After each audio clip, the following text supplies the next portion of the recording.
बिस्मिल्लाहिर्रहमानिर्रहीम। अस्सलाम वालेकुम डियर स्टूडेंट्स, मैं हूँ आपका टीचर मोहम्मद ज़ुएब ख़ान और आपको खुशामदीद कहता हूँ आपके अपने यूट्यूब चैनल MZK मैथमेटिक्स में। हमने क्लास 11 मैथमेटिक्स सब्जेक्ट में unit number 2 matrices and determinant start किया था और लास्ट लेक्चर में हम डिटरमिनेंट कंप्लीट डिटेल से पढ़ चुके थे। आज के लेक्चर में हम क्या पढ़ेंगे? आज के लेक्चर में हम पढ़ेंगे singular matrix and non singular matrix और उससे मज़ीद कुछ जो रिलेटेड टॉपिक्स होंगे वो भी क्लियर करेंगे। ठीक है, तो singular matrix and non singular matrix कैसे कहते हैं? इंतहाई आसान डिफिनीशन है। कह रहे कि अ square matrix A is called a singular matrix if it's determinant is zero. A determinant अगर जीरो के बराबर आ जाए तो ऐसे स्क्वायर मैट्रिक्स को हम क्या कहेंगे? सिंगुलर मैट्रिक्स कहा जाएगा। ठीक है, नॉन सिंगुलर क्या होते हैं? Otherwise it is non singular matrix, यानी अगर डिटरमिनेंट जीरो के बराबर ना आए तो वो फिर नॉन सिंगुलर मैट्रिक्स कहलाएगा। ठीक है, सिंगुलर मैट्रिक्स कब होगा? सर ऐसा स्क्वायर मैट्रिक्स जिसका डिटरमिनेंट क्या हो जाए? जीरो के इक्वल आ जाए तो वो क्या होगा? सिंगुलर मैट्रिक्स कहलाएगा। फॉर एग्जांपल हमें एक मैट्रिक्स दिया है 1 2 3 4 5 6 7 8 9। सबसे पहले तो ये भी देखना है कि ये स्क्वायर मैट्रिक्स है कि नहीं। तो देख ले स्क्वायर मैट्रिक्स क्या होता है? जिसका ऑर्डर सेम हो। तो इसमें 3 रोज 3 कॉलम है, ऑर्डर सेम है, तो लिहाजा ये स्क्वायर मैट्रिक्स है। क्योंकि स्क्वायर सिंगुलर मैट्रिक्स तभी फाइंड होगा कि वो मैट्रिक्स जो है वो स्क्वायर मैट्रिक्स होना चाहिए। ठीक है ना, ये इसकी डिफिनीशन में शामिल है। अच्छा जी, अब हमें ये कह रहे हैं कि आप इस मैट्रिक्स को देख ले, चेक कर ले कि ये सिंगुलर मैट्रिक्स है कि नॉन सिंगुलर मैट्रिक्स है। तो क्या करेंगे? हम इसका डिटरमिनेंट लेंगे। ठीक है, तो डिटरमिनेंट के तरीक़ेकार मैं आपको कंप्लीट तरीके से बता चुका था प्रीवियस लेक्चर में। क्या करेंगे? एक्सपेंडिंग बाय रो 1 के ज़रिए मैं इसको देखता हूँ। आप किसी भी रो या कॉलम के ज़रिए एक्सपेंड कर सकते हैं, कोई मसला नहीं है, लेकिन मैं चलो एक्सपेंडिंग बाय रो 1 करता हूँ। आपने यहाँ पर करना क्या होगा कि मैं यहाँ पर ए डिटरमिनेंट लिख देता हूँ। रो 1 में फर्स्ट एलिमेंट कौन सा है? 1 है, तो 1 को लिख देंगे। ठीक है, फिर यहाँ पर डिटरमिनेंट का सिंबल यहाँ पर इस तरह आ जाएगा, ब्रैकेट लगा देंगे। ठीक है, डिटरमिनेंट यानी अब क्या करना है? 1 को मैंने ले लिया तो फर्स्ट रो और फर्स्ट कॉलम के एलिमेंट को आपने नहीं लिखना, बाकी एलिमेंट्स को डिटरमिनेंट के सिंबल में लिख देंगे। यानी 5 6 8 9 रह जाएगा ना, तो उसको मैं लिख दूंगा 5 6 8 और 9। ठीक है, पहला एलिमेंट जो है वो पॉजिटिव होगा, दूसरा क्या होगा? नेगेटिव होगा। तो इस 2 के साथ मैं -2 यहाँ पर लिख देता हूँ, -2। अब क्या करेंगे? फर्स्ट रो और सेकंड कॉलम को नहीं लेना, फर्स्ट रो और सेकंड कॉलम, बाकी एलिमेंट्स को आप लिख देंगे। तो ये रह जाएगा 4 6 7 और 9 रह जाएगा। ठीक है, फिर यहाँ पर आ जाएगा +3। ठीक है, पहला एलिमेंट पॉजिटिव, दूसरा नेगेटिव, तीसरा फिर पॉजिटिव होगा। अच्छा जी, अब क्या करना है? फर्स्ट रो और थर्ड कॉलम को नहीं लेना, बाकी एलिमेंट्स को आप लिख देंगे। तो ये आ जाएगा आपके पास 4 5 7 और 8 आ जाएगा। ठीक है, इसको आप फिर क्या करेंगे? इसको आप सॉल्व कर लेंगे। देखिए सॉल्व करने की कोशिश करते हैं। तो ये हो जाएगा, देखिए डिटरमिनेंट किस तरह लेने हैं? बाई क्रॉस मल्टीप्लिकेशन करनी है और दरमियान में माइनस का सिंबल लगाना है। तो 5 9 जा क्या आ रहे? 45 आ रहे, 45 माइनस एंड 6 8 जा या 8 6 जा 48 आ रहे, तो 45 माइनस 48 आ जाएगा। यहाँ पर आ जाएगा -2। 4 9 जा क्या आ रहे? 36 आ रहे एंड 7 6 जा क्या आ रहे? 42 आ रहे। ठीक है, तो यहाँ पर 42 लिख देंगे। फिर आ जाएगा +3 इक्वल टू 4 8 जा 32 एंड 7 5 जा 35 आ रहे, 35 आ जाएगा। ठीक है, अगर देखा जाए जी यहाँ पर है 1, तो जब मल्टीप्लाई होगा उससे तो 1 ही आएगा, 1 तो हम छोड़ देंगे। 45 माइनस 48 से आ रहे -3 आ रहे, तो मैं यहाँ पर -3 लिख देता हूँ। फिर है -2 इंटू ब्रैकेट के अंदर क्या है? 36 माइनस 42। सो 36 माइनस 42 से क्या रहे? -6 आ रहे, तो चलो -6 हम लिख देते हैं। फिर क्या है? +3 है। अच्छा जी, और 32 माइनस 35 से -3 आ रहे, तो उसको भी हम लिख देते हैं। इसको आप सॉल्व कर ले तो आपके पास आ जाएगा -3 प्लस 2 इंटू 6 से आ रहे 12, -3 इंटू 3 से आ रहे 9। ठीक है ना, तो अगर देखा जाए -3 और -9 से -12 आ रहे और यहाँ पर +12 है, तो ये कैंसिल हो जाएगा। तो आपके पास ए डिटरमिनेंट किसके इक्वल आ गया? 0 के इक्वल आ गया। तो जब भी आपके पास ए डिटरमिनेंट 0 के इक्वल आ जाए तो इसका मतलब क्या है? इसका मतलब ये है कि देयरफॉर, आप यहाँ पर लिख सकते हैं कि देयरफॉर ए मैट्रिक्स ए जो है is a singular matrix, singular matrix. और ये आपका कंप्लीट आंसर बन जाएगा। इस तरीके से आपने सॉल्व करना, इंतहाई आसान था। ठीक है, अगर फॉर एग्जांपल इसका आंसर 0 के अलावा कुछ और आ जाता, यानी नॉट इक्वल टू 0, 1 आ जाता, -1 -2 जो भी आता, लेकिन 0 अगर ना होता तो फिर हम क्या कहते कि matrix A is a non singular matrix. तो सिंगुलर और नॉन सिंगुलर का कंसेप्ट यानी वो रिलेटेड है डिटरमिनेंट से। अगर डिटरमिनेंट 0 के इक्वल आ जाए तो ऐसे स्क्वायर मैट्रिक्स को सिंगुलर मैट्रिक्स कहा जाएगा। अच्छा, अगर डिटरमिनेंट 0 के बराबर नहीं आता तो ऐसे स्क्वायर मैट्रिक्स को नॉन सिंगुलर मैट्रिक्स कहा जाएगा। तो मैं उम्मीद करता हूँ कि आपको ये डिफिनीशन क्लियर हुआ होगा। चलो मज़ीद देखते हैं। अच्छा जी, नेक्स्ट टॉपिक है adjoint of a square matrix of order 2। सबसे पहले ऑर्डर 2 को डिस्कस करते हैं, फिर इसके बाद ऑर्डर 3 की तरफ आते हैं। ऑर्डर 2 तो खैर आप पहले भी पढ़ चुके होंगे मैट्रिक्स में क्लास 10 में, लेकिन चलो मैं दोबारा भी आपको रिवाइज कर देता हूँ कि adjoint of a square matrix of order 2 से क्या मुराद होते हैं। इसकी डिफिनीशन क्या है?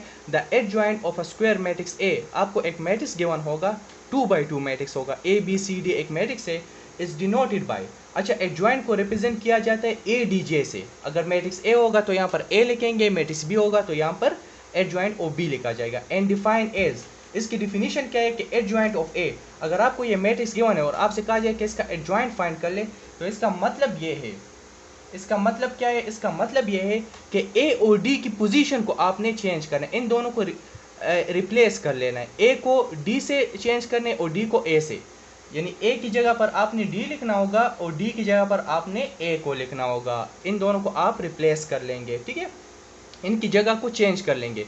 और यहाँ पर जो बी और सी है, इन दोनों के साइन को चेंज किया जाएगा। ये प्लस बी है तो माइनस बी बन जाएगा, ये प्लस सी है तो माइनस सी बन जाएगा, और ये आपका आंसर हो जाएगा। एडजॉइंट का मतलब क्या होता है कि एडजॉइंट का मतलब ये होता है, इन्होंने लिखा भी है यहाँ पर डिस्क्रिप्शन में, कि change the places of A and D with each other, कि आपने ए एंड डी की जगह को चेंज कर लेना है एक दूसरे के साथ। ए की जगह पर डी लिखना है और डी की जगह पर ए लिखना है। और फिर क्या लिखा है? And change the signs of B C, B और सी के साइन को चेंज करना है। अगर ये प्लस है तो माइनस बी बन जाएगा, अगर माइनस बी है तो प्लस बी बन जाएगा। इसी तरीके से सी के साथ भी, ठीक है। फॉर एग्जांपल समझने की कोशिश करें, इंतहाई आसान डिफिनीशन है, इंतहाई आसान कंसेप्ट है। आपको एक मैट्रिक्स दिया है बी 1 2 3 4, आपसे कहा जा रहा है कि इसका एडजॉइंट फाइंड कर ले। तो हमें क्या करूंगा, मैं यहाँ पर लिखूंगा एडजॉइंट को ए डी जे से रिप्रेजेंट किया जाता है, ऑफ बी में लिखूंगा adjoint of B equal to, हम क्या करेंगे 1 और 4 की जगह को चेंज कर लेंगे। 1 की जगह पर मैं 4 लिख दूंगा और 4 की जगह पर 1 लिख दूंगा, और यहाँ पर 2 और 3 के साइन को चेंज किया जाएगा। ये +2 है तो -2 बन जाएगा, ये +3 है तो -3 बन जाएगा, ठीक है ना। और ये आपका कंप्लीट आंसर हो जाएगा। बस इतना आपने काम करना है, ठीक है। तो ये एडजॉइंट का तरीक़ेकार है ऑफ ऑर्डर 2, अगर आपको 2x2 मैट्रिक्स गिवन हो, एक स्क्वायर मैट्रिक्स गिवन हो, ठीक है। अब आते हैं 3x3 को थोड़ा डिस्कस करते हैं। अच्छा जी, अब डिस्कस करते हैं adjoint of a square matrix of order n greater or equal to 3। अगर आपको एक ऐसा स्क्वायर मैट्रिक्स गिवन है जिसका ऑर्डर 3 है या 3 से ग्रेटर है, अमूमन आपके लेवल में 3x3 मैट्रिक्स ही गिवन होगा, ठीक है ना। तो 2x2 तो हमने पढ़ लिया, वो तो आसान था, ये भी इंतहाई इजी है। लेकिन ये क्या कह रहे हैं, इसका एडजॉइंट किस तरह फाइंड आउट करना है। कह रहे कि let A be a square matrix of order n, किसी भी ऑर्डर का अगर आपको एक स्क्वायर मैट्रिक्स गिवन है, let A denote the matrix obtained by replacing each element of A by its corresponding cofactor। तो आपने सबसे पहले करना क्या है कि उस स्क्वायर मैट्रिक्स में जो एलिमेंट्स है उसको रिप्लेस करना है, किस चीज से? उसके करस्पॉन्डिंग कोफैक्टर से, ठीक है ना। पहला एलिमेंट पहले कोफैक्टर से चेंज हो जाएगा, रिप्लेस हो जाएगा, दूसरा एलिमेंट दूसरे से, ठीक है ना। करस्पॉन्डिंग कोफैक्टर से आपने रिप्लेस करना है। कोफैक्टर में आपको ऑलरेडी पढ़ा चुका हूँ कंप्लीट डिटेल से। फिर जब आप उसके कोफैक्टर का ट्रांसपोज लेंगे, then A transpose is called the adjoint of A. जब आप उसका ट्रांसपोज लेंगे तो वो फिर क्या कहलाएगा, वो एडजॉइंट बन जाएगा। अगर आपको एक स्क्वायर मैट्रिक्स गिवन है, सबसे पहले आपने करना क्या है कि इसको कोफैक्टर से रिप्लेस कर लेना उनके एलिमेंट्स को, और फिर जब आप उनका ट्रांसपोज लेंगे तो वो एडजॉइंट कहलाएगा। फॉर एग्जांपल समझने की कोशिश करें, इंतहाई आसान है। आपको एक स्क्वायर मैट्रिक्स गिवन है 3x3, 3 रोज और 3 कॉलम है, A1 1 A1 2 A1 3, इस तरह एक मैट्रिक्स गिवन है, ये इसमें एलिमेंट्स है। सबसे पहले आपने क्या करना है कि इन एलिमेंट को रिप्लेस कर लेना, किस चीज से? कोफैक्टर से, ठीक है। तो मैं इसके कोफैक्टर से रिप्लेस कर लेता हूँ। यहाँ पर चलो मैं लिख देता हूँ कि यहाँ पर है A11, तो कोफैक्टर को किस चीज़ से रिप्रेजेंट, कैपिटल ए से रिप्रेजेंट किया जाए, तो ये कैपिटल A11 बन जाएगा, ये A12 बन जाएगा, यहाँ पर आ जाएगा A13, यहाँ पर हो जाएगा A21, A22, A23 हो जाएगा, ठीक है, A31, A32, A33 हो जाएगा, ठीक है। तो ये मैंने एलिमेंट्स को इसके करस्पॉन्डिंग कोफैक्टर से रिप्लेस कर लिया। अब क्या करेंगे, taking transpose of this matrix, इस मैट्रिक्स का आपने ट्रांसपोज लेना है। तो जब आप ट्रांसपोज लेंगे वो क्या कहलाएगा, वो एडजॉइंट कहलाएगा। यानी जब मैं इसका ट्रांसपोज लूंगा तो ये बन जाएगा एडजॉइंट ऑफ ए। कब बनेगा, जब मैं इस ए का ट्रांसपोज लूंगा, इस मैट्रिक्स का ट्रांसपोज लूंगा। ट्रांसपोज तो आता है ना, ट्रांसपोज किस तरह कि फर्स्ट रो फर्स्ट कॉलम में चेंज हो जाएगा, सेकंड रो सेकंड कॉलम में। तो A11, A12, A13 ये रो में है, तो ये चेंज हो जाएगा कॉलम में, A11, A12, A13 हो जाएगा, ठीक है। फिर ये दूसरा रो दूसरे कॉलम में चेंज हो जाएगा, A21, A22, A23 बन जाएगा। फिर यहाँ पर हो जाएगा A31, A32, A33 हो जाएगा, और ये आपका कंप्लीट आंसर बन जाएगा। ये क्या हो जाएगा, आपका कंप्लीट आंसर बन जाएगा। चलो इस पे एक एग्जांपल भी कर लेते हैं ताकि आपको मजीद क्लियर हो जाए, ठीक है। एग्जाम्पल के जरिए समझते हैं। आपको एक मैट्रिक्स गिवन है, मैट्रिक्स ए है, -1 1 0 1 1 2 0 -1 1। आपसे कहा जा रहा है कि इस मैट्रिक्स का एडजॉइंट फाइंड कर ले। तो एडजॉइंट किस तरह फाइंड करें कि सबसे पहले इन्होंने यहाँ पर लिखा भी है कि first we find cofactor of every element of A. Matrix A के हर एक एलिमेंट का क्या फाइंड करना है, कोफैक्टर फाइंड करना है, ठीक है ना। तो किस तरह फाइंड करेंगे वो मैं आपको ऑलरेडी सिखा चुका हूँ, यहाँ पर देख ले फिर भी समझने की कोशिश करें। सबसे पहले हमें A11 को फाइंड करना होगा, तो A11 इक्वल हो जाएगा -1, ठीक है ना। A11 किसके बराबर होगा, फार्मूला है हमारे पास -1 पावर i प्लस जे होता था, लेकिन यहाँ पर है 1 + 1 हो जाएगा, M11 बन जाएगा, ठीक है ना, M11 which is equal to, यहाँ पर देख ले -1 पावर स्क्वायर आ जाएगा ना, तो जब स्क्वायर आ जाएगा ये माइनस साइन खत्म हो जाएगा। या चलो मैं ये एक कर लेता हूँ, -1 पावर स्क्वायर हो जाएगा, और M11 का मतलब माइनर होता है, ठीक है, कि आपने फर्स्ट M11 का क्या मतलब है कि फर्स्ट रो और फर्स्ट कॉलम को नहीं लेना, फर्स्ट रो और फर्स्ट कॉलम को स्किप कर लेना, बाकी एलिमेंट्स को आप लिख देंगे। यानी मैं 1 2 -1 और 1 को ले लेता हूँ, तो ये क्या बन जाएगा, -1 पावर स्क्वायर से आता है 1, ठीक है, तो बाहर 1 आ जाएगा और अंदर इसका आप डिटरमिनेंट ले लेंगे, तो 1 1 के साथ मल्टीप्लाई होगा, 1 आएगा, दरमियान में माइनस का सिंबल आएगा, ठीक है, और ये बन जाएगा -1 × 2 से आ रहे -2। तो इससे क्या आ जाएगा, A11 की वैल्यू आ जाएगी, ठीक है, बाहर माइनस है, सॉरी बाहर जो है 1 है, तो 1 अंदर मल्टीप्लाई होगा, वो तो 1 आएगा, तो ये तो खत्म हो जाएगा, ठीक है। 1 + 2 आ जाएगा, 1 + 2 से क्या आ रहे, 3 आ रहे, तो A11 की वैल्यू आपके पास आ जाएगी 3। इस तरीके से आपने सॉल्व करना है। A11 की क्या वैल्यू आ गई, 3 आ गई। फिर आपने क्या करना है, A12 को फाइंड करना है, A12, A13, A21, A22, A23, A31, A32, A33, इन तमाम को आपने फाइंड करना है। तो अब बारी है A12 की, तो ये बन जाएगा -1 पावर 1 + 2 M12 बन जाएगा, ठीक है। तो ये हो जाएगा -1 पावर क्यूब आ रहे, तो क्यूब की वजह से ये -1 साइन बाहर रहेगा, माइनस साइन रहेगा, ठीक है, और यहाँ पर रह जाएगा M12 का मतलब है कि आपने फर्स्ट रो नहीं लेना और सेकंड कॉलम नहीं लेना, फर्स्ट रो और सेकंड कॉलम को आपने क्रॉसिंग आउट करने खत्म कर लेने, फर्स्ट रो सेकंड कॉलम, बाकी एलिमेंट को आप लिख देंगे, यानी 1 2 0 और 1 को मैं लिख दूंगा। तो इससे क्या आएगा, बाहर माइनस साइन है और अंदर आ जाएगा 1 × 1 से 1 आ रहे, और 0 × 2 से तो 0 आ रहे ना, तो इसका आंसर आ जाएगा -1, यानी A12 का आंसर -1 आ रहा है, ठीक है। अब बारी है A13 को हम फाइंड करेंगे।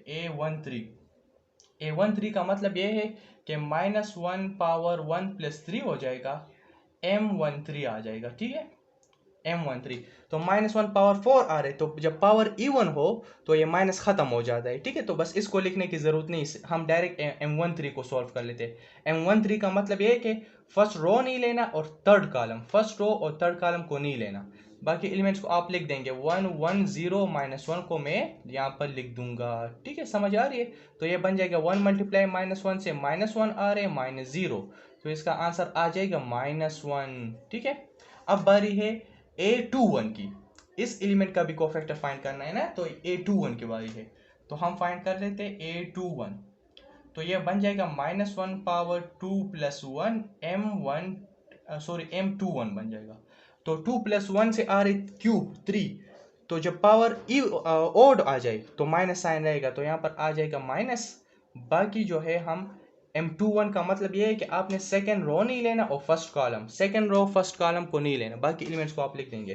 तो ये आप 1 0 रह जाएगा और -1 1 रह जाएगा ना, सेकेंड रो फर्स्ट कॉलम नहीं लेना, तो 1 0 -1 1 रह जाएगा। तो बाहर माइनस साइन रहेगा, अंदर 1 मल्टीप्लाई 1 से 1 आ रहे -0, तो इससे भी -1 ही आ रहे। ठीक है, अब बारी है A22 की। तो ये बन जाएगा -1 पावर 2 प्लस 2 M22। ठीक है, M22। तो 2 प्लस 2 से 4 आ रहे पावर, E1 है तो माइनस खत्म हो जाएगा, तो हम सिर्फ M22 को सॉल्व कर लेते हैं। यानी सेकंड रो नहीं लेना, सेकंड कॉलम नहीं लेना, बाकी एलिमेंट्स को आप लिख देंगे सेकंड रो सेकंड कॉलम। तो यहाँ पर आपके पास रह जाएगा -1 0 और 0 1 रह जाएगा। सेकंड रो सेकंड कॉलम तो -1 0 0 1, यस। तो आपके पास बन जाएगा इसका आंसर -1 ही आएगा। अच्छा, इससे भी -1 आ रहा है, -1 तमाम से -1 आ रहे हैं।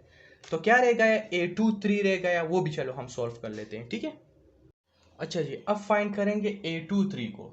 A23 को फाइंड करेंगे तो ये बन जाएगा -1 पावर 2 प्लस 3 M23 हो जाएगा। ठीक है, तो ये -1 पावर 5 आ रहा है, तो पावर ओड है तो माइनस साइन रहेगा, तो यहाँ पर माइनस आ जाएगा। बाकी M23 यानी माइनर हम फाइंड करेंगे। सेकेंड रो नहीं लेना, third column, second row third column, तो क्या रह जाएगा -1 1 और 0 -1 रह जाएगा। तो ये इससे आएगा, बाहर माइनस साइन है, अंदर -1 मल्टीप्लाई -1 से 1 आ रहे -0, तो इससे आ जाएगा -1। ठीक है, -1 आ जाएगा। अब बारी है A31 की। A31 से मुराद है कि -1 पावर 3 प्लस 1 M31 बन जाएगा। ठीक है, तो -1 पावर 4 आ जाएगा, तो माइनस तो खत्म हो जाएगा। अब हम M31 को फाइंड करेंगे, तो आपने थर्ड रो को नहीं लेना, first column, third row first column, क्या रह जाएगा 1 0 1 2 रह जाएगा, 1 0 1 2। तो इससे आ जाएगा 1 मल्टीप्लाई 2 से आ रहे 2 और 1 मल्टीप्लाई 0 से 0 आ रहे, तो लिहाजा इसको लिखने की ज़रूरत नहीं है। अब बारी है A32 की। तो ये बन जाएगा -1 पावर 3 प्लस 2 M32। तो ये 3 प्लस 2 से 5 आ रहे, तो माइनस साइन रहेगा, तो बाहर माइनस आ जाएगा और यहाँ पर M32 को फाइंड करेंगे।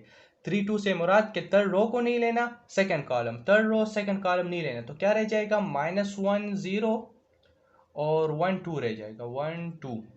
तो इससे आ जाएगा, बाहर माइनस साइन आएगा, -1 मल्टीप्लाई 2 से आ रहे -2, तो इससे ओवरऑल 2 आंसर आ जाएगा। ठीक है, अच्छा ये अब बारी है A33 की, यानी -1 पावर 3 प्लस 3 M33 आ जाएगा, which is equal to -1 power 6 आएगा ना। तो पावर जब इवन है तो माइनस तो ख़त्म हो जाएगा।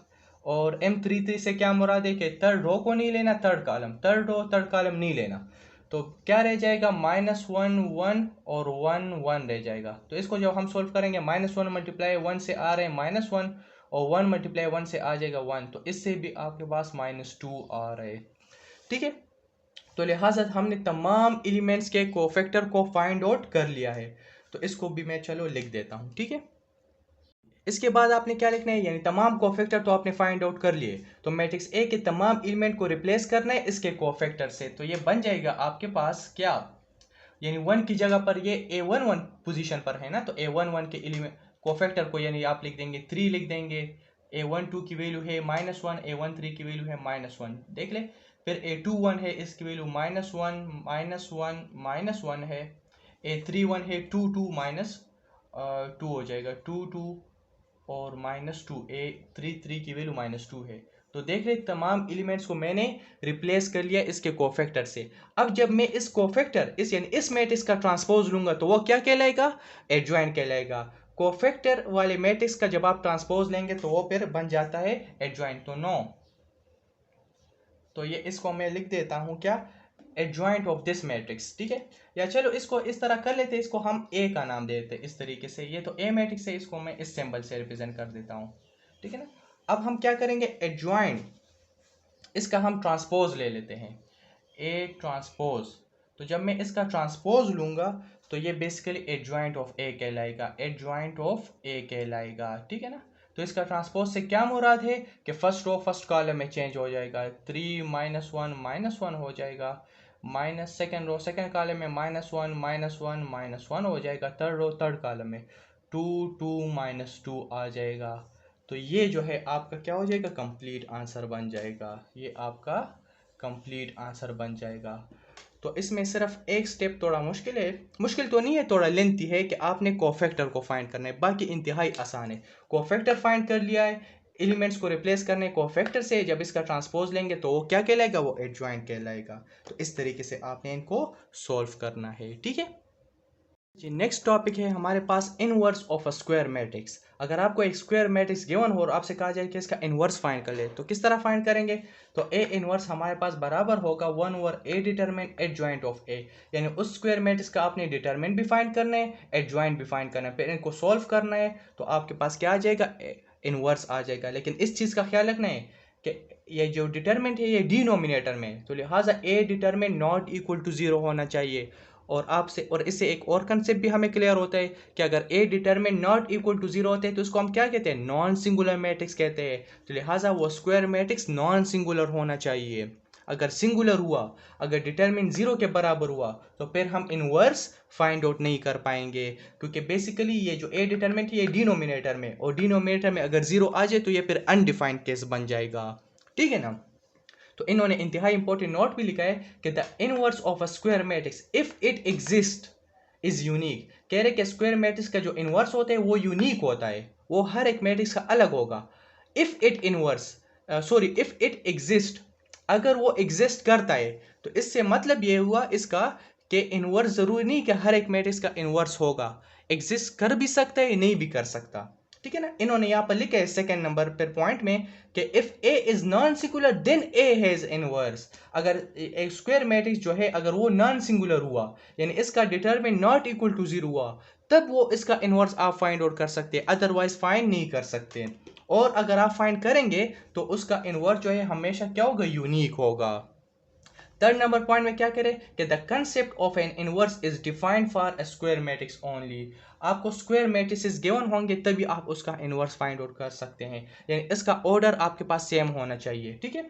अच्छा, 4 नंबर पॉइंट में क्या करें कि if a square matrix A has inverse then A inverse A equal to A inverse equal to I. I से क्या मुराद है, आइडेंटिटी मैट्रिक्स से। इंतहाई इंपॉर्टेंट पॉइंट है, बेसिकली ये मैं आपको पहले भी बता चुका हूँ कि आप एक स्क्वायर मैट्रिक्स आपको गिवन है और आप इसका इनवर्स फाइंड कर ले तो एक दूसरा मैट्रिक्स आएगा ना, तो यानी इसका मतलब क्या हुआ कि वो जो मैट्रिक्स आएगा ए इनवर्स आप फाइंड कर ले, तो चाहे आप उसको ओरिजिनल मैट्रिक्स के लेफ्ट साइड पे मल्टीप्लाई कर ले या राइट साइड के साथ मल्टीप्लाई कर ले, तो उससे हमेशा आइडेंटिटी मैट्रिक्स ही आएगा, ठीक है ना। ये मैं आपको एग्जांपल के जरिए भी समझा दूंगा, लेकिन फिलहाल यहाँ पर समझने की कोशिश करें इनवर्स की क्या डिफिनीशन है।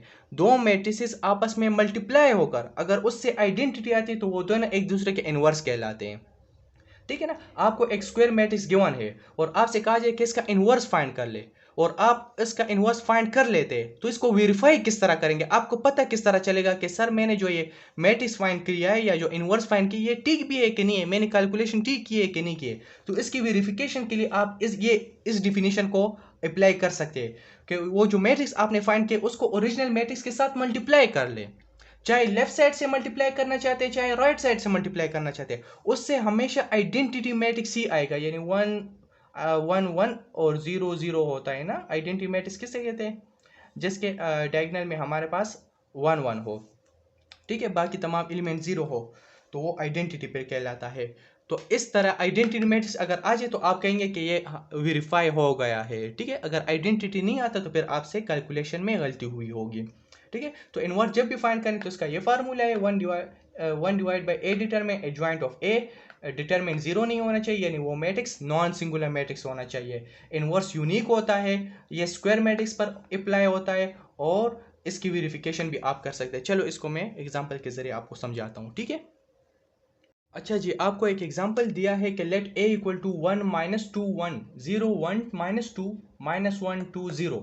आपसे कहा जा रहा है कि फाइंड ए इनवर्स, इसका इनवर्स फाइंड कर ले। ठीक है, एक स्क्वायर मैट्रिक्स दिया है, इसका इनवर्स फाइंड करना है, तो सोल्यूशन में आप उस मैट्रिक्स को लिख देंगे। फिर लिख देंगे कि वी नो डेट, हम ऑलरेडी जानते हैं कि ए इनवर्स बराबर होता है 1 over A determinant adjoint of A. इसको आप इक्वेशन 1 का नाम देते।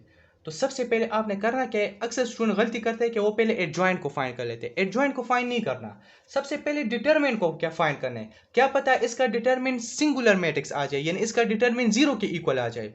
तो जब जीरो के इक्वल आ जाए फिर आप लिख देंगे कि इसका इनवर्स हम फाइंड आउट नहीं कर सकते, it's inverse does not exist. ठीक है, इसका इनवर्स एग्जिस्ट नहीं करता। तो सबसे पहले आपने डिटरमिनेंट को फाइंड करना है कि आया इसका डिटरमिनेंट सिंगुलर मैट्रिक्स आ रहा है कि नॉन सिंगुलर आ रहा है, जीरो आ रहा है कि नॉट इक्वल टू जीरो आ रहा है। बाद में आपने इसका एडजॉइंट फाइंड करना है। ठीक है, तो इसलिए मैंने लिखा है कि first we find A determinant.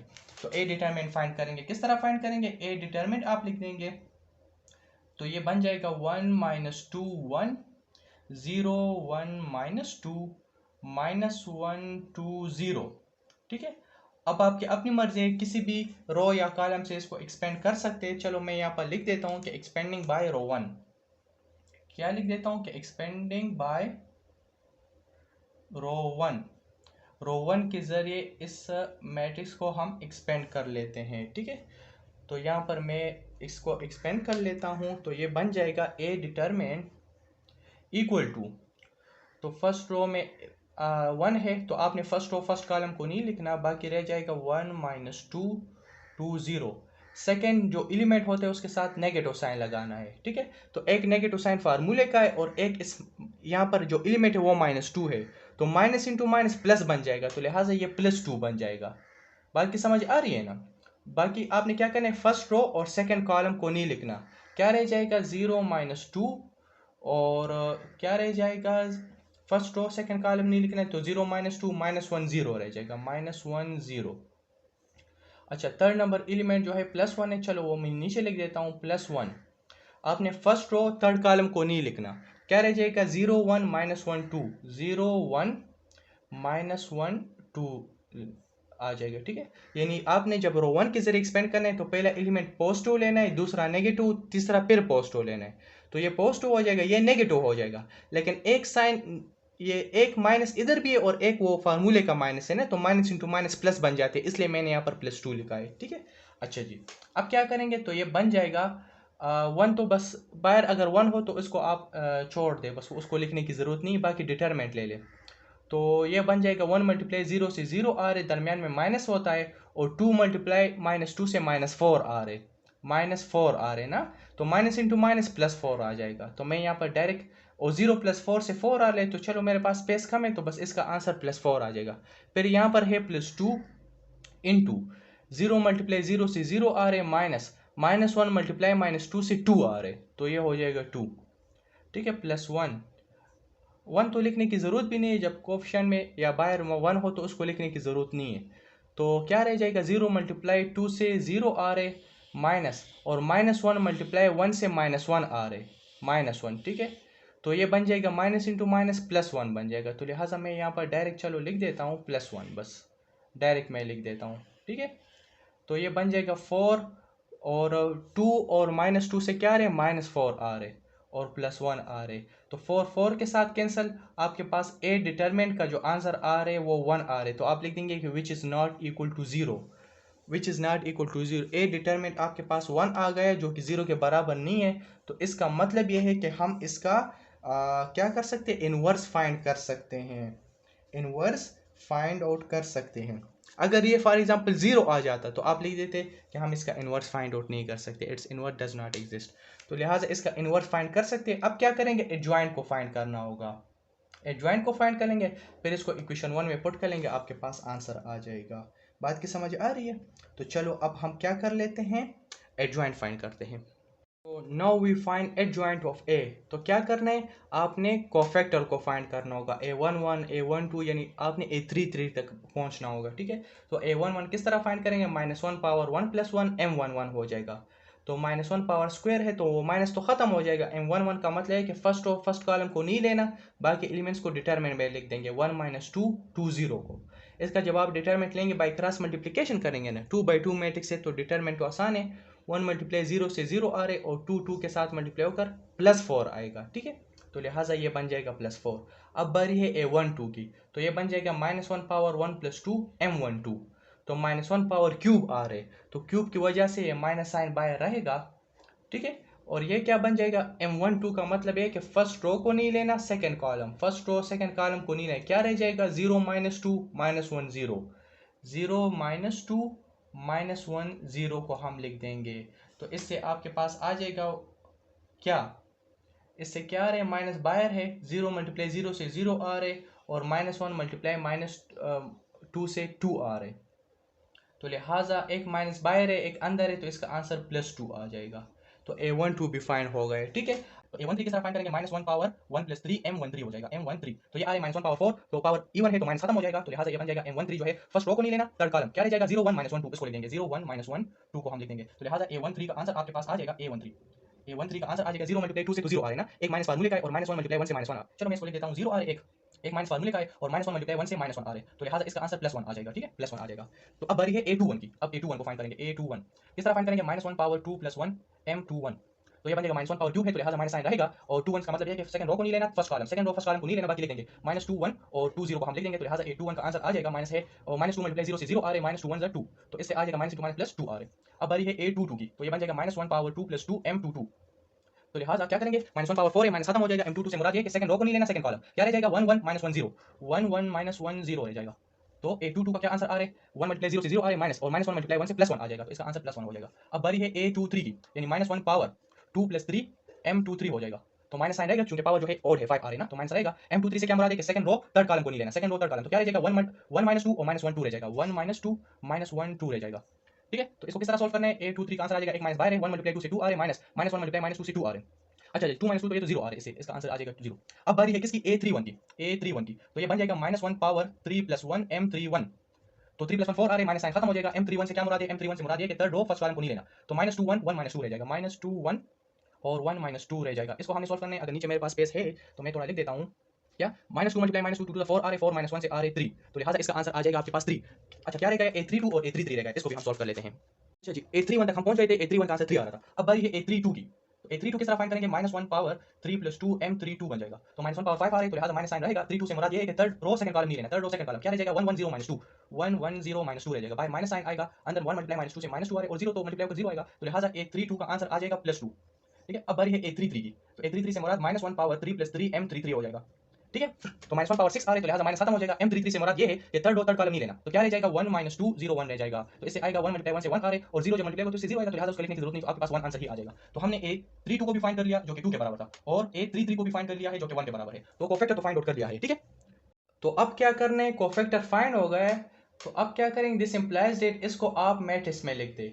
A11 का आंसर आ रहे 4 2, और A13 का आंसर आ रहे 1, A21 जो है 2 के बराबर है, फिर 1 आ जाएगा, फिर 0 आ जाएगा, A31 जो है 3 के इक्वल है, A32 2 और 1 आ जाएगा। जब आप इस मैट्रिक्स का ट्रांसपोज लेंगे तो वो क्या कहलाएगा, एडजॉइंट बन जाएगा। तो मैं यहाँ पर लिख देता हूँ, adjoint of matrix A equal to, आपने इस कोफैक्टर वाले मैट्रिक्स का जब आप ट्रांसपोज लेते हैं तो वो क्या बन जाते हैं, एडजॉइंट बन जाते हैं, ठीक है ना। तो इसका ट्रांसपोज ले लेते हैं, फर्स्ट रो फर्स्ट कॉलम में चेंज हो जाएगा 4 2 1, सेकंड रो सेकंड कॉलम में 2 1 0, और ये बन जाएगा 3 2 1। तो लिहाजा आपके पास एडजॉइंट भी फाइंड हो गया है, ठीक है। तो आप यहाँ पर लिख देंगे क्या, 10, आप यहाँ पर लिख देंगे कि 10 इक्वेशन 1 बिकम्स, जो इक्वेशन 1 मैंने आपको बताया था वो बन जाएगा, इक्वेशन 1 इम्प्लाइज दैट, इक्वेशन 1 कौन सा था हमारे पास, इक्वेशन 1 इम्प्लाइज दैट वो था A inverse equal to 1 over A determinant था, और A डिटर्मिनेंट का आंसर हमारे पास 1 आ रहा था, और फिर था एडजॉइंट ऑफ A, तो एडजॉइंट ऑफ A की वैल्यू आप लिख देंगे 4 2 3 2 1 2 1 0 1 आ जाएगी, ठीक है। तो जब ये 1 तो अंदर मल्टीप्लाई जब आप कर लेंगे तो इससे यही मैट्रिक्स आएगा ना, ठीक है। तो यही आपका आंसर हो जाएगा। चलो मैं दोबारा लिख देता हूँ कि A इनवर्स का आंसर आपके पास आ रहे 4 2 3 आ रहे, 2 1 2 और 1 0 1, ये आपका क्या हो जाएगा, ये आपका कंप्लीट आंसर हो जाएगा। ये आपने इनवर्स को फाइंड आउट कर लिया है, क्या कर लिया, ये आपने इनवर्स को फाइंड आउट कर लिया है, ठीक है। अच्छा, इसका मतलब क्या है, इसको आप वेरीफाई किस तरह करेंगे? आपको एक मैट्रिक्स गिवन था ए मैट्रिक्स, और आपसे कहा जा रहा है कि इसका इन्वर्स फाइंड कर ले, तो लिहाजा इसका जो आंसर आया वो भी एक मैट्रिक्स है, 4 2 3 1 सॉरी 2 1 2 और 1 0 1 है। ठीक है, तो आपको पता किस तरह चलेगा कि मैंने जो ये इन्वर्स फाइंड कर लिया ये ठीक भी है कि नहीं है? तो इसको आप वेरीफाई किस तरह करेंगे? तो मैंने आपको जो इंपॉर्टेंट नोट बताया था कि इसकी वेरिफिकेशन आपने किस तरह करनी है, जब ए इनवर्स ए के साथ मल्टीप्लाई हो जाए, चाहे लेफ्ट साइड से मल्टीप्लाई करना चाहते हैं राइट साइड, और उससे अगर आइडेंटिटी मैट्रिक्स आ जाए तब ये वेरीफाई होगा। तो लिहाजा मैं आपको समझाने के लिए इसको वेरीफाई भी कर लेता हूँ ताकि आपको मजीद क्लियर हो जाए, हालांकि ये आपका आंसर हो गया है। अच्छा, बास क्वेश्चन इस तरह होते हैं कि आपसे कहा जाए कि find A inverse and verify it. अगर वेरिफिकेशन आपसे मांगे तो फिर आपने ज़रूर करना है, अगर नहीं मांगे हो तो करने की ज़रूरत नहीं है। लेकिन चलो आपको मैं समझाने के लिए इसको वेरीफाई भी कर लेता हूँ। ठीक है, अब इन दोनों मैट्रिक्स को, इस ए इनवर्स को मैं ए के साथ मल्टीप्लाई करता हूँ और देखता हूँ कि इससे आइडेंटिटी मैट्रिक्स आ रहा है कि नहीं आ रहा। अगर आइडेंटिटी मैट्रिक्स आ जाए तो ये वेरीफाई हो जाएगा, इसका आंसर हमने ठीक निकाला होगा, कैलकुलेशन में कोई मिस्टेक हमसे नहीं हुई होगी। चलो ये भी कर लेते हैं, वेरिफिकेशन कर लेते हैं कि ए इनवर्स ए, मैंने ए इनवर्स मैट्रिक्स लिख दिया और ए वाला मैट्रिक्स लिख दिया, और अब इसको हम क्या करते हैं, मल्टीप्लाई करते हैं। तो मल्टीप्लिकेशन तो आपको आती है, क्या करेंगे, फर्स्ट रो फर्स्ट कॉलम के साथ मल्टीप्लाई करो, 4 मल्टीप्लाई 1 से आ रहा है 4 प्लस 2 0 0 आ जाएगा, 3 मल्टीप्लाई -1 से माइनस आ जाएगा। फर्स्ट रो सेकंड कॉलम के साथ मल्टीप्लाई करते से आ जाएगा -8, 2 1 2 आ रहा है, 3 2 6 आ रहा है। फर्स्ट रो थर्ड कॉलम के साथ मल्टीप्लाई करो तो 4 मल्टीप्लाई 1 से 4 आ रहा है -4, और 3 मल्टीप्लाई 0 से 0 आ जाएगा। ओके, अब सेकंड रो फर्स्ट कॉलम के साथ मल्टीप्लाई करो तो इसे आ जाएगा 2 0 -2 आ रहा है। सेकंड रो सेकंड कॉलम के साथ मल्टीप्लाई करो तो इसे आ जाएगा -4, 1 1 के साथ मल्टीप्लाई करो 1 आएगा, और 2 2 के साथ मल्टीप्लाई करो 4 आएगा। सेकंड रो थर्ड कॉलम के साथ मल्टीप्लाई करो तो 2 मल्टीप्लाई 1 से 2 आ रहा है, -2 प्लस 0 आ जाएगा। थर्ड रो फर्स्ट कॉलम के साथ मल्टीप्लाई करो तो 1 मल्टीप्लाई 1 से 1 आ रहा है, 0 आ रहा है, -1 आ जाएगा। थर्ड रो सेकंड कॉलम के साथ तो ये हो जाएगा -2, और इससे क्या है, 0 मल्टीप्लाई 1 से 0 आ रहा है, 1 मल्टीप्लाई 2 से 2 आ जाएगा। अच्छा जी, और थर्ड कॉलम के साथ मल्टीप्लाई होगा तो इससे आ जाएगा 1 0 प्लस 0।